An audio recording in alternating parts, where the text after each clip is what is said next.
So SCP or Saturation Church Planting is a vision that aims mobilizing the whole body of Christ within an area, city, province, country to plant a church within easy access of every person in order to disciple the whole nation. Matthew 28 verse 19. So at this juncture, I must point out that Jesus' command us was not to make disciple in the nations, but to make disciple of all nation, all. So this is a whole nation vision. Kahit nasan ka ngayon, saan ka nagtatrabaho sa ibang bansa, kailangan may pakiramdam ka na, kailangan ko mag-start dito. Kung wala pa. At kung may mga kaibigan ka man na kapwa mo Pilipino at ikay Pilipino sa ibang lugar at wala kang kinai-involvean na fellowship, you have to start. So therefore, the mobilization of the whole body of Christ is so essential. Church planting. So praise the Lord. So why saturation church planting? Bakit SCP? Why saturation for church planting? So ito yung mga reasons na nandito. Number 1, new church grow faster than old church. Agree ba kayo doon? Oo, may ganyang factor talaga. Mas madaling mag-grow yung bagong church kesa yung dati. Kaya kailangan ng bago. Start tayo ng bago. Layo kayo ng konti lang or punta kayo sa kabilang purok kung saan pag sinasabi nilang, hindi po ako makapunta eh. Yun, mag-disciple ka na, siya ang papuntahin mo doon and then start. Naguhitan itong ano ko, presentation ko. Hindi ko alam kung paano nagkaguhit. So, yun yung number 1. Ikalawang dahilan, church planting can give new life in vitality to your church. So, a new baby creates great excitement in a household. Di ba ganun? Kapag baguhan, excited sila. Kaya pag may new church, excited din yan. Mga makipag-involve sa mga ministry. Meron nga sa Kawit Baptist Church, na-i-plant siya noong 1986. And it reached a peak of attendance ng 50. So when Pastor Arman de la Merced arrived in 1993, the church was down to only 8 members. Kasi alam niyo mga problema, pag nagkakapalit-palit ng pastor, palit na naman ng pastor, napalitan na naman ng pastor, kumukonti din yung tao eh. Na masyado silang, alam niyo mga Pilipino, talaga sentimental at saka madaling ma-hook in yung kanilang puso sa isang tao. Ngayon, pag napalitan, nang hinayang sila, inactive na rin sila. May mga ganun talagang pagkakataon. May ganyan ba sa inyo? Nandun ba kayo sa isang organisasyon na nagsashuffle ang pastors? May mga ganyan din kasi. Or dahil nasa baryo, hirap na yung pastor, lumilipat or nilalayasan niya yung mga miyembro niya. So, eto ang ginawa ni Arman, si Pastor Arman, knowing that it is easier to give birth than to raise a dead. Ang sama naman ng ano nito, to raise a dead. So, in his dying church to plant new church, within 6 months, they succeed in planting a daughter church in Imus, Cavite.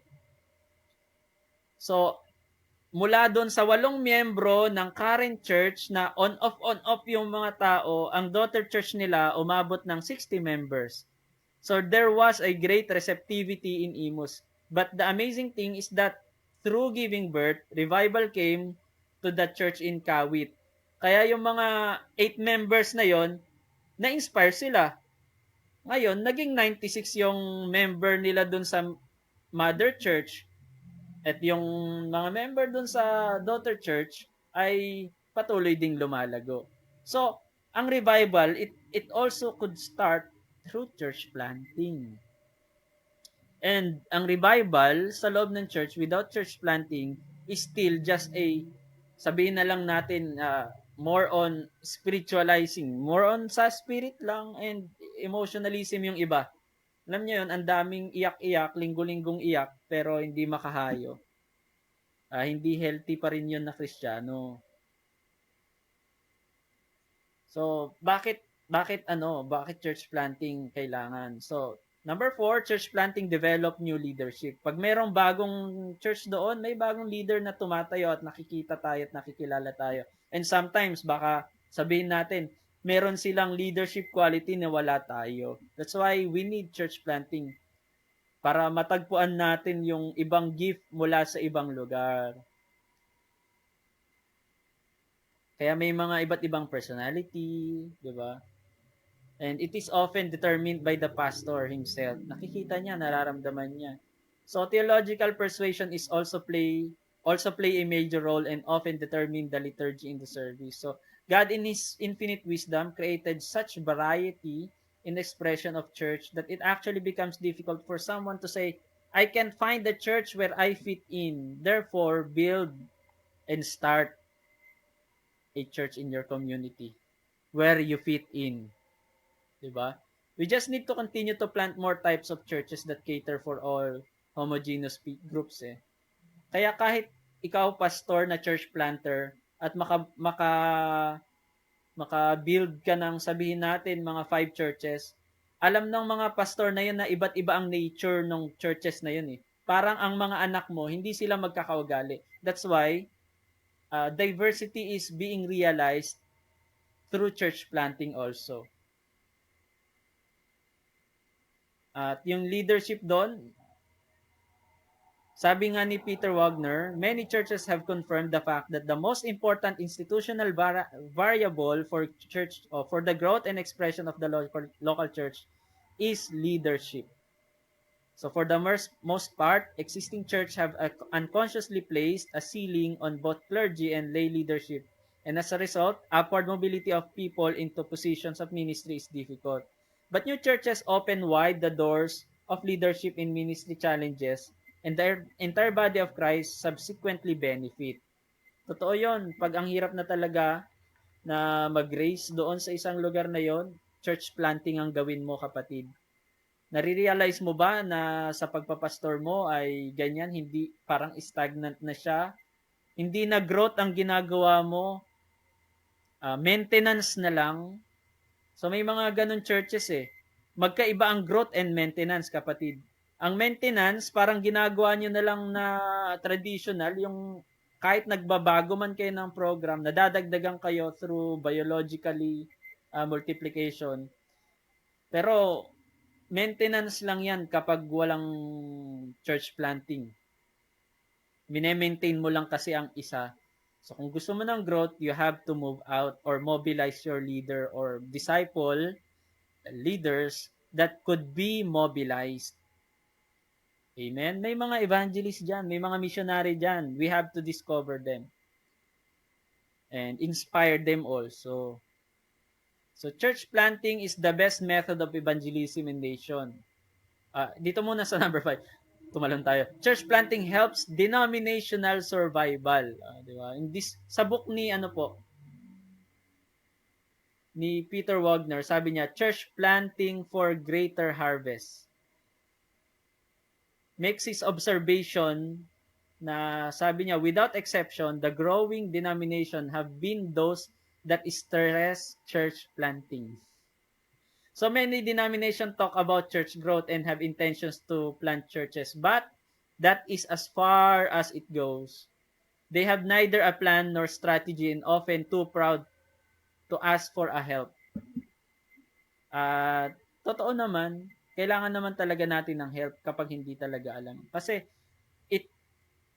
ang kailangan natin para magkaroon tayo ng mobilization ng church planting ay yung may gift ng tinatawag na apostolic gift, not a pastoral gift. Yung may iba rin yung iba evangelistic yung kanyang gift or evangelism. 'Di ba? Kaya nga may fivefold ministry. Kung hindi ka man naniniwala sa propeta, okay lang. Pero hindi ka pwedeng hindi maniwala sa apostolic ministry or hindi title ministry. Yung being sent, yung talagang isinugo ng Panginoon na ang burden niya ay mag-plant ng church. At alam nyo, ang isang sign na ikaw ay church planter, kapag 5 years ka na sa iyong local church at parang nawawala na yung excitement mo sa lugar na yon at tuwing pumupunta ka sa isang lugar, isang baryo, or isang community, parang nai-inlove kang pabalik-balik doon. meron kang gift ng church planting. You have to do something na mag-share ka ng vision. Bitawan mo yung salitang, actually, may heart ako na mag-start dito ng gawain. So, yun. Malay mo, may sumakay sila. At sige, pastor, pag nangyari yan, i-donate ko yung lupa namin. Possible yun. Nangyayari po talaga yan. Sino dito naka-experience ng ganyan? Nag-open ng Bible study, may nag-donate, naging church. Halos marami po sa mga probinsya, ganyan po ang nangyayari. Ganyan po ang nangyayari. So, importante pa rin, buhayin natin ang ating church planting, mga kapatid. So, number 6. Share ko lang ito pala. Sige, sa number 6 na tayo. Church planting is the best method of evangelism in a nation. So, sa Peru, merong discovery doon, 50 churches by the year 2003. Goal nila yun, ha? Ibig sabihin, every day kailangan merong 6 na church. So, mula 50,000 church ang vision nila. 50,000 church. So, every day, parang ang estimate niyan, 6 church.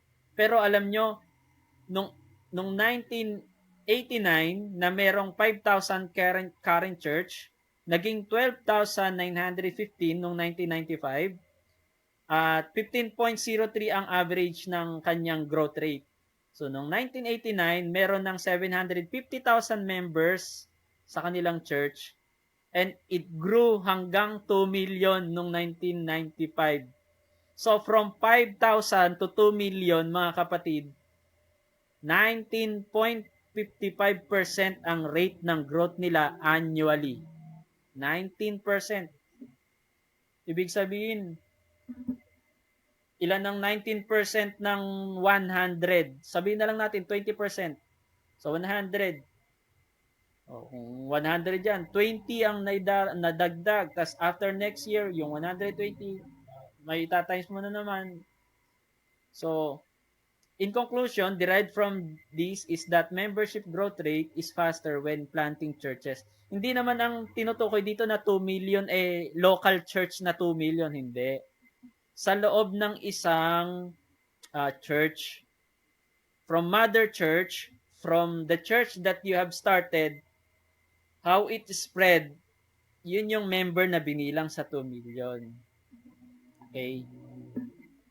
So, kung take mo yung chance, take natin yung chance. If we are a leader inside the church, hanap ka ng may same burden. Yun ang number 1 talaga.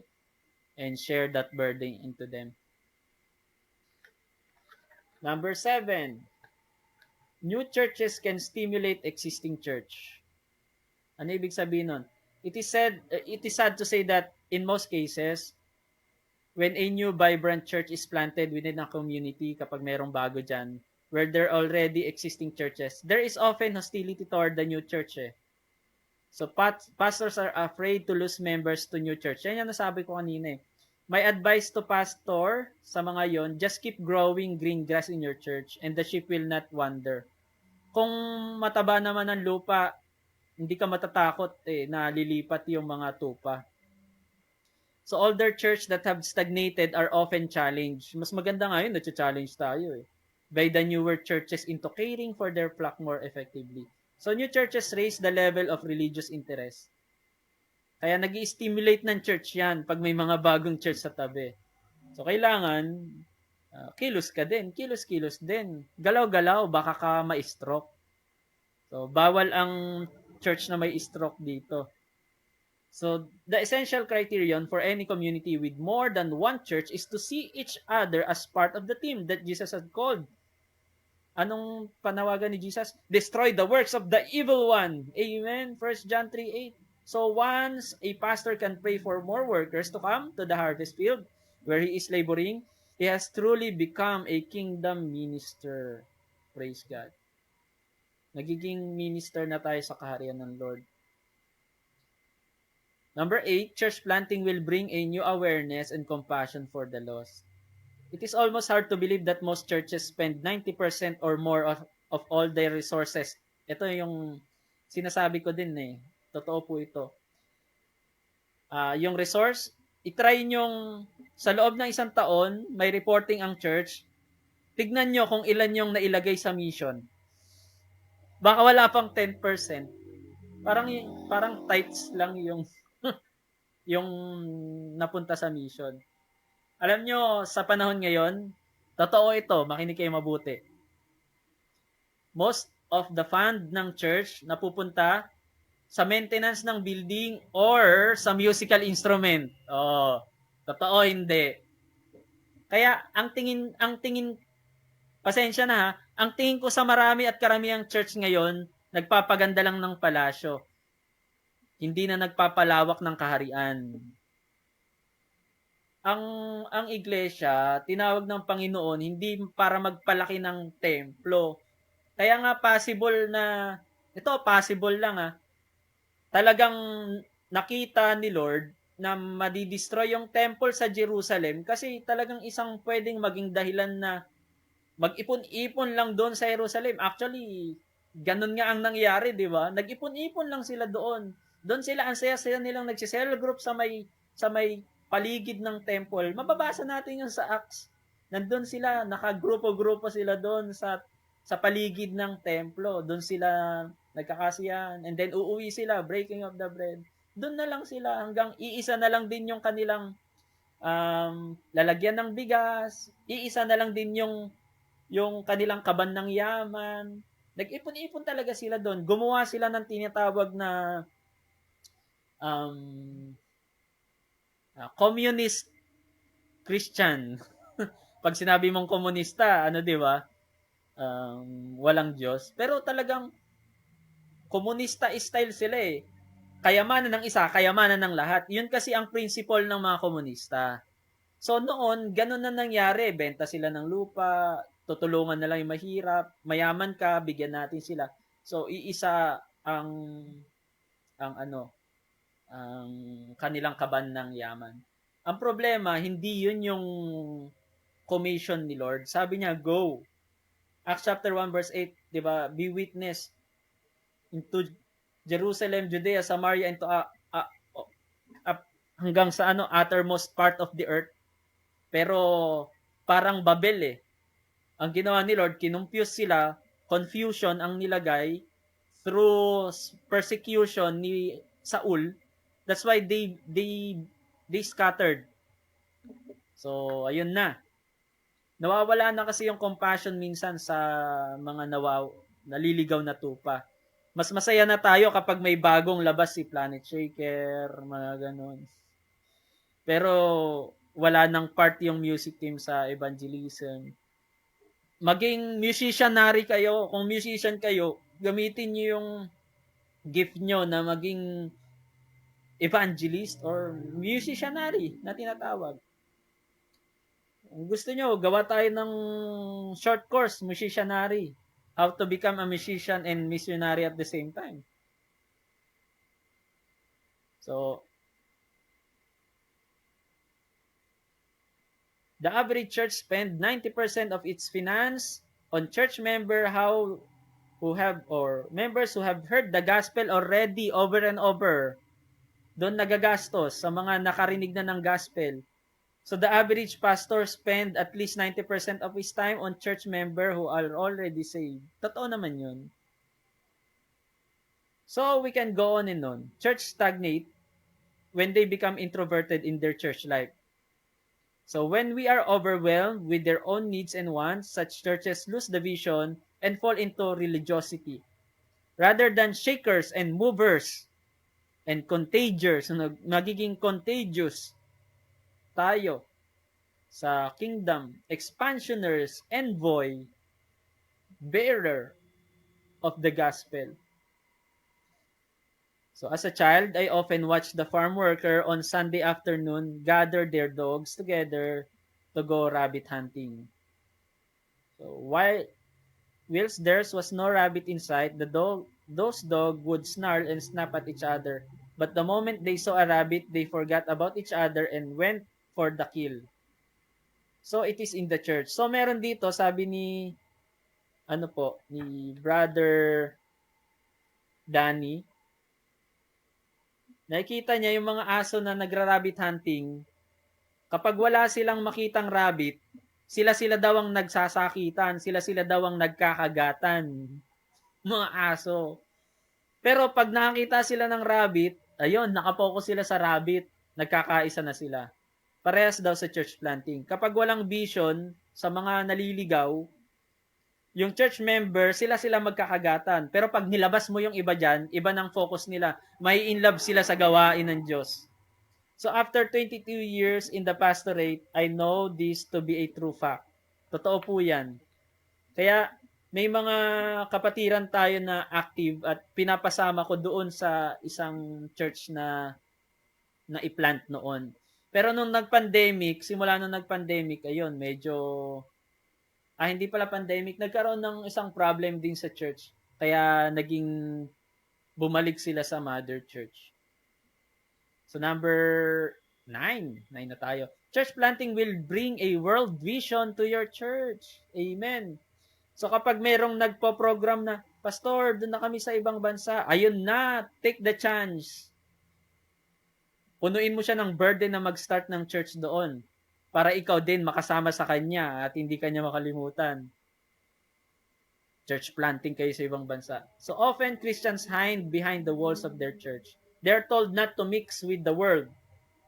And sometimes, they're discouraged to read secular material such as newspaper. Nakakalungkot. We need to know what's going on in the world we are living. Amen po ba? Dapat may pakialam tayo sa mundo. There are thousands of Christians that know nothing about the unreached people of our world. Yung 1040 window, yung Generation X, Generation Y, Generation Z. Ngayon, ang Generation Alpha. Lahat ng first year and second year high school, Generation Alpha na sila. Churches that become involved in church planting are always looking for the unchurched, unreached, and ignored. It is then that their eyes open and they become aware of the harvest. So, we have to get excited when we hear church that are planting new church cross-culturally. Pag pupunta sa ibang bansa, masaya tayo doon. Making an effort to go to the ends of the earth. So some of the most exciting times in life as a pastor, sabi ni Brother Danny, nung na-involve daw siya ng church planting sa Malawi. Sa isang bansa po yun, yung Malawi. And may 2,300 kilometers away daw sa South Africa. And then, nagkaroon sila ng World Vision simula noon. And last, number 10, church planting often re-emphasize the principle of sowing and reaping.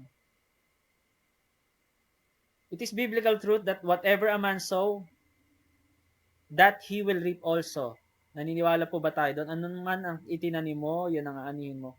So if we are talking about planting, we automatically talk about reaping. When we invest finances into church plant, we need to expect a harvest of finance for the planting churches. If we invest people and staff in planting church, guess what? Kapag nag-start ka ng church planting team, guess what? Tutulungan ka ng mga tao. Meron at merong magtatanim sa iyo. I-share mo lang ang vision. Hindi man mismo yung mga kapatiran, God will send you one. Maybe, active church planting din na naghahanap ng tutulungan. Mga ganun. Minsan, akala ko din, ito, namali ang ko dito, pananaw. Akala ko noon, pag nagkaroon ka ng vision, ang makakapag-fulfill lang niyan ay yung hawak mong tupa. Hindi pala, mali. Marami ding mga hindi kasama sa flock mo ang tutulong sa'yo if you only have the vision of mobilization. So, praise God. Even though ang mobilization natin ay online, thank God, maraming mga estudyante nating nagsusupport. That's why, nandito yung mga ibang kasama natin. Nakaka-inspire tayo ng mga ministers, natatouch natin ang kanilang buhay, nababago ang kanilang pananaw, nagiging excited sila sa mga bagong kaalaman, karunungan. Parang meron tayong machine gun, walang bala, through this mobile Bible school, nagkakaroon ito ng bala, ang daling pumitik. Tatamaan mo talaga yung target mo. Kaya importante din kapatid na maging part tayo. Kahit sabihin natin share lang ng live natin ngayon. Maraming tatamaan dito. at magkakaroon ng bala, magkakaroon ng spark sa kanilang puso, magkakaroon ng fire na dating na extinguisher. That's why important talaga o importante ang online ngayon na pag-aaral.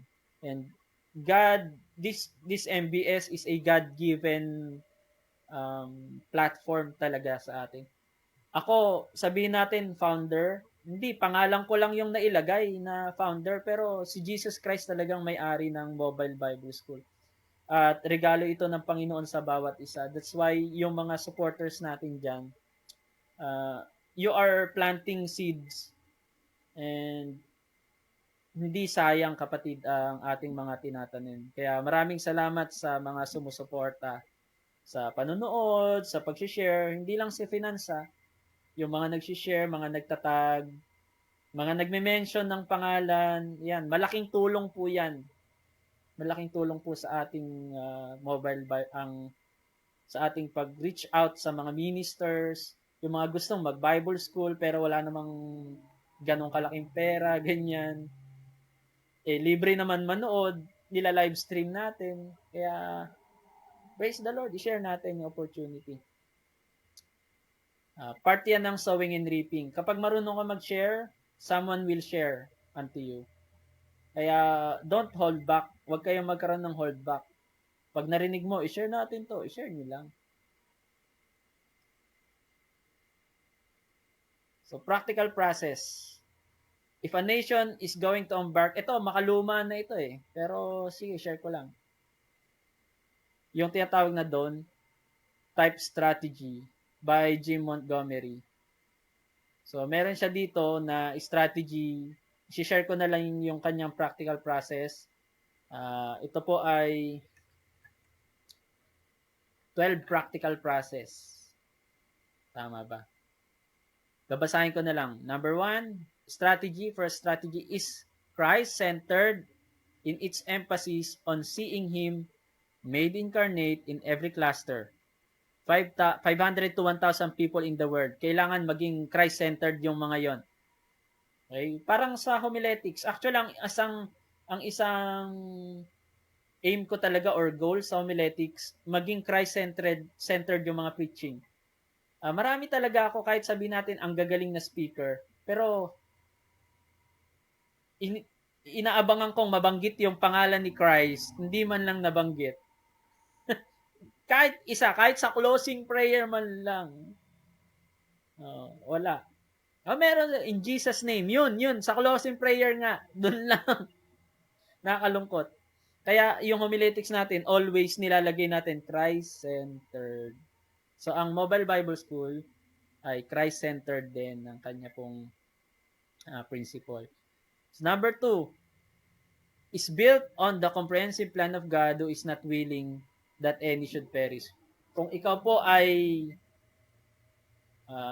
naniniwala na ang kaligtasan ay para sa lahat, praise God, nasa tamang platform. Number 3, focuses on the systematic occupation of the land.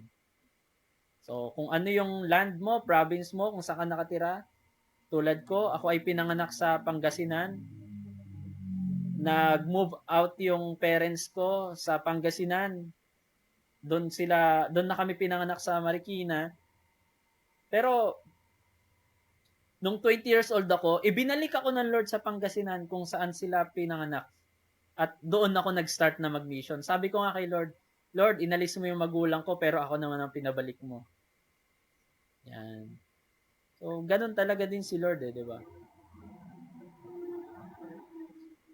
So, number 4, take advantage of the practical and emotional values of a whole country approach. Number 5, releases the incredible power of information. At ang MBS nakakatulong sa mga information na ito. Number 6, delivers a prophetic message to the church. Anong prophetic message? Ano bang sabi sa Bible? Diba? In the gospel of the kingdom shall be or will be preached into all nations and shall the end come. For us to become a witness, diba? Para maging witness tayo. So ano pang prophetic? So kung ano yung sinasabi sa Bible patungkol sa church, mangyayari at mangyayari yan, kapatid. So you have to deliver it. Number 10, release the great potential of denomination. Kung ano man denomination ka meron, kung hihingalo kayo ngayon, start to have a church planting vision. At kung wala mang maniwala sa iyo, God will send a laborer with the same burden that you have. May God send. So this is a declaration, this is a prayer for you. Nawa ay magbigay ang Lord sa iyo ng tamang partner para dyan. At kung may disciple kayo, ayaw humayo, kayong mag-asawa. Number 12. 11, encourage para church organization to function truly alongside the church. Kung hindi nyo kaya, maghanap kayo ng ibang, kahit hindi nyo na ka-denomination. Basta makipartner kayo sa church planting team. And number 12, provide a frame of reference for national and worldwide strategy for discipling of nations. At yun, I'm encouraging you, kung kaya, start to vision, start a year in the Philippines, pero kung may opportunity na makapunta ka sa ibang bansa and start there, or ibang province, simula ka lang, kapatid. Alam ko na hindi aksidente ang bigla lang napanood mo ito o napadaan sa wall mo ang subject na ito. I know God has a reason. So each of these 12 ingredients of dawn, ano ba yung dawn? Babasahin ko sa inyo ulit ha. Ito ay ano po, from Pastor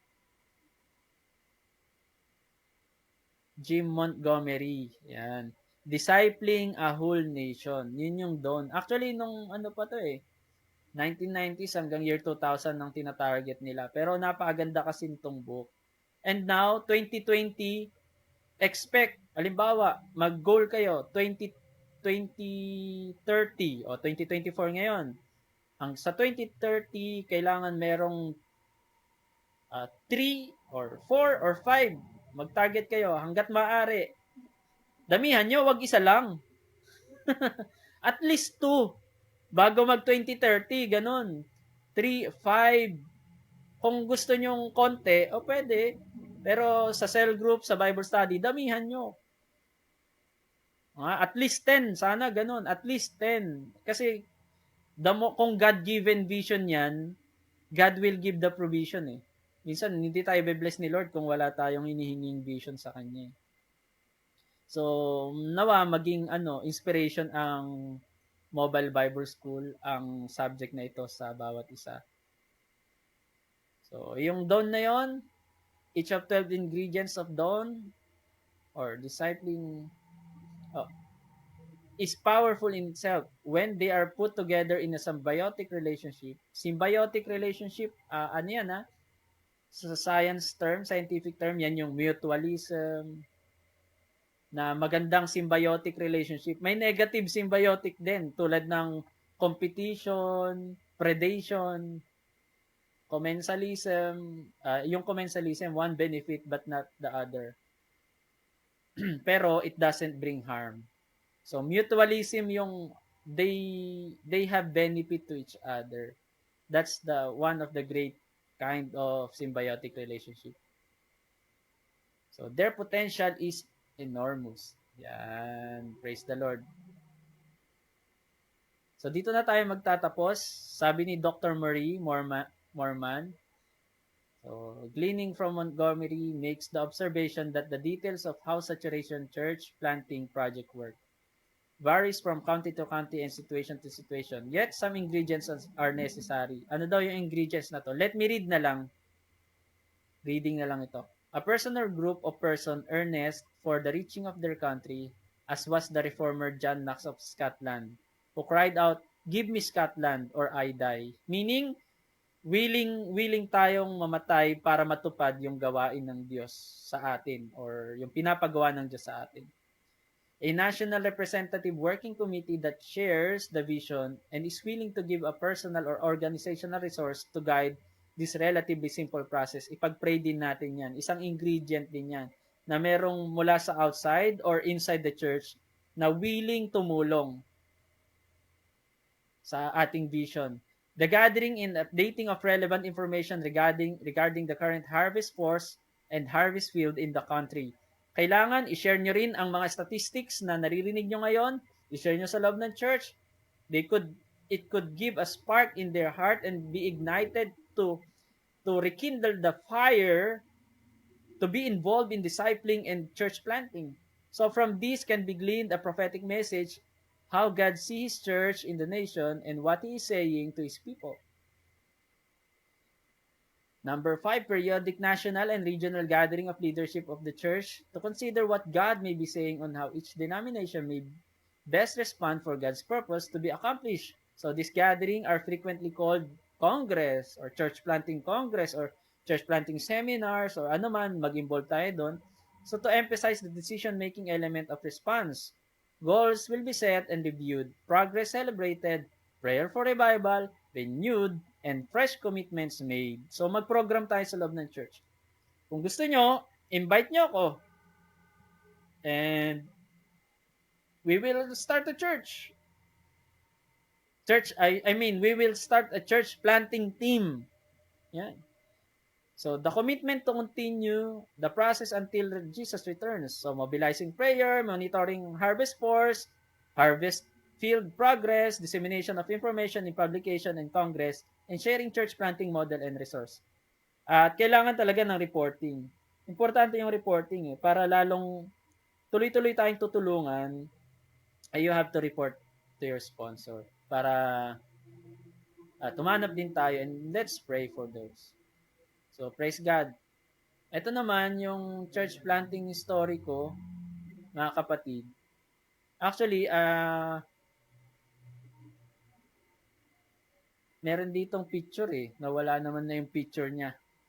Meron ditong mother na hawak-hawak niya yung anak niya. Mga 4 years old, 5 years old. Kasi ako, 4 years old, 5 years old ako noon, sinasama ako ng mother ko sa pag umaga sa Yemilef.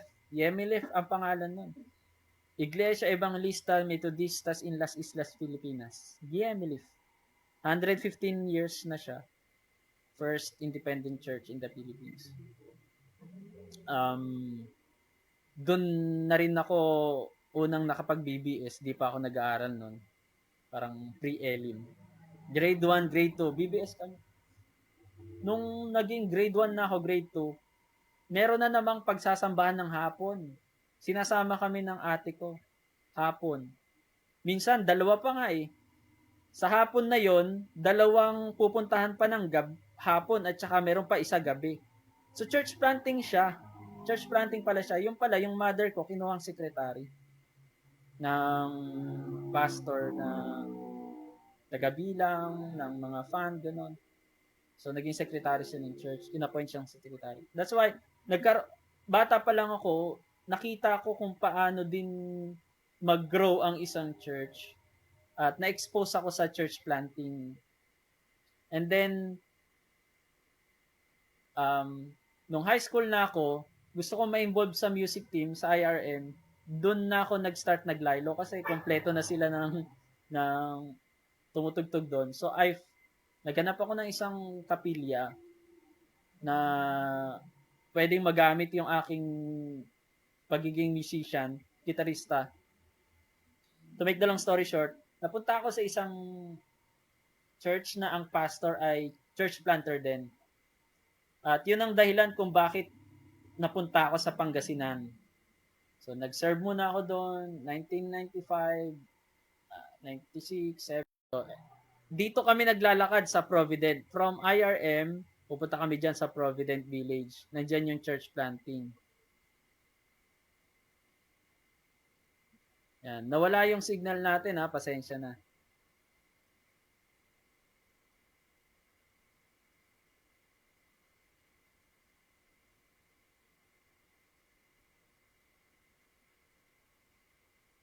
So nawala, meron isa dito na picture din May mga picture diyan, pati yung mother ko may picture din dito. So ayan, yan na lang natira. So praise the Lord. And after nun, year 2000, I was only 20 years old. Nag-involve ako sa church planting team. And then naging full-time missionary ako. praise God, nung year 2000 hanggang ngayon, ang church ay tuloy-tuloy sa Manat Binmalay, Pangasinan. Pumasok ako ng Bible school, and then year 2007, na-install tayo dito sa Nueva Ecija as a pastor. Ang vision casting ko agad, church planting. So, 1 year pa lang ako doon, I casted a 5-year long-term vision, and praise God, sa loob ng 5 year na yon na magkakaroon ng anak yung church, nangyari po. So,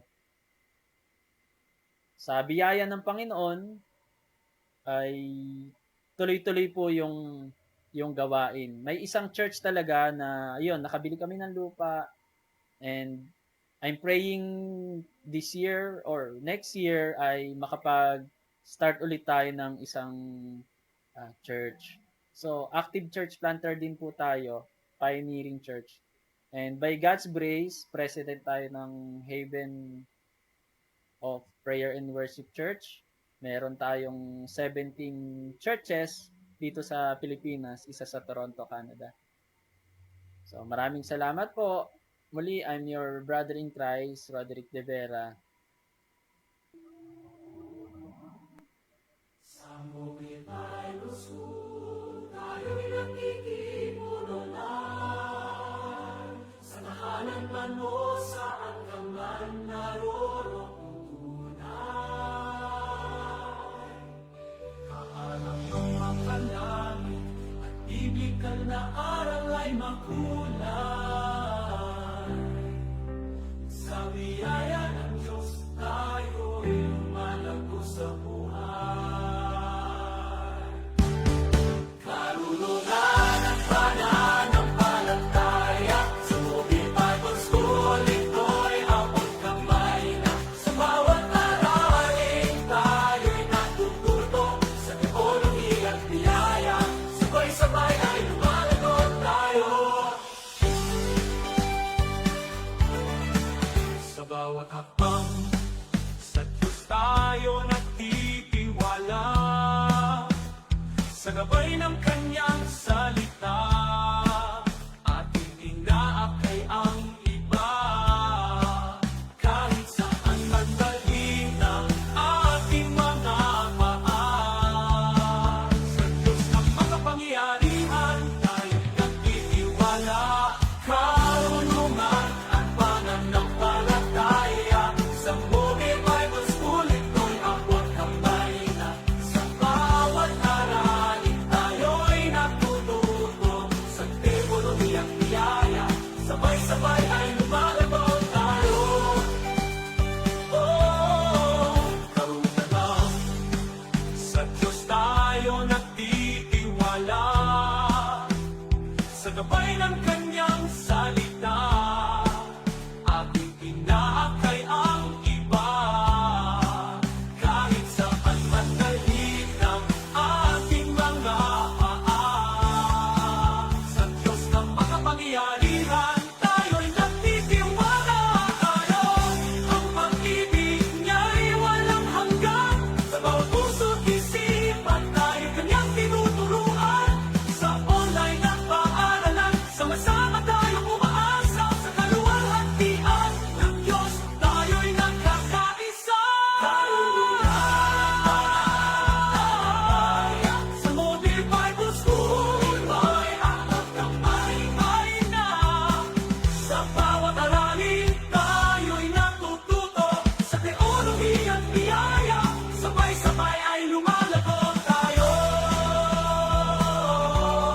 Sa Mobile Bible School, tayo'y naglalakbay. Sa pag-aaral ng salita, tayo'y magpapuri. Para sa kaluwalhatian ng Diyos, tayo mapupuri. Sa Kanyang biyaya, tayo'y nagkakaisa, nagmamahalan.